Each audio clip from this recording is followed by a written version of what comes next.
Here's the thing, I don't think that there is any kind of issue with exposing children to this. Storybook hours often seek to entertain young children while inspiring a love of reading. This is Drag Queen Story Hour. It's your classic children's reading program with a twist. Child-friendly drag shows are seemingly popping up all around the country as the left attempts to force its agenda on children nationwide. But experts have revealed why exposing children to this sort of material is not friendly. The issue made national headlines in early June when police removed children from a sexually charged show at a bar in Dallas, Texas.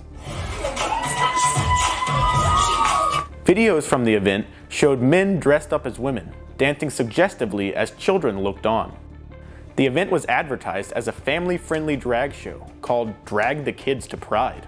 While that event may have brought the concerning issue to a head, it was far from the only child-friendly drag show being advertised in recent weeks.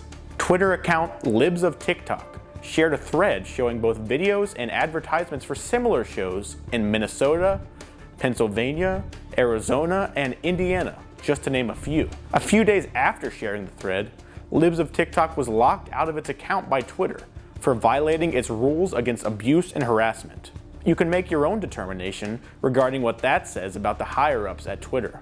Aided by big tech and the establishment media, wants to hide what really goes on at these shows. Make no mistake, they have a vested interest in doing so. I spoke with clinical sexologist Dr. Ingrid Thrall, who said drag shows are inherently sexual. It's not just a man dressing as a woman, it's a man dressing as a sexual, very sexualized woman. So in that sense, it kind of objectifies women, and it is sexual in nature. As such, exposing children to these shows has obvious risks. If people really knew what was happening at these so-called family-friendly shows, many would be rightfully outraged. People are afraid to speak the truth, like Thrall did, because they fear being labeled bigots by the left. People have a tendency, right, to shut out opposing views because it doesn't line up with their views. Even though Thrall was clear that she loved all people and simply wanted to protect children from being sexualized, a subsection of leftists wish to villainize anyone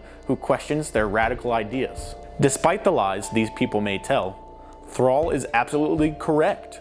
Drag shows are inherently sexual. An extreme example of this fact came with an arrest in Pennsylvania on June 23, 2022.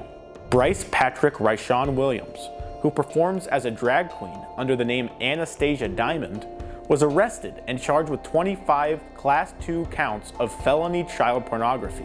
The arrest followed a 2-year investigation, and Williams admitted to officers he had uploaded pornographic files containing minors to Dropbox. These heinous crimes were not committed by an internet sleuth hiding in his basement, but rather a prominent performer whose name was advertised throughout the community. In fact, prior to his arrest, Williams was scheduled to perform at a drag show at Harrisburg Comedy Zone in Pennsylvania on July 4th, 2022.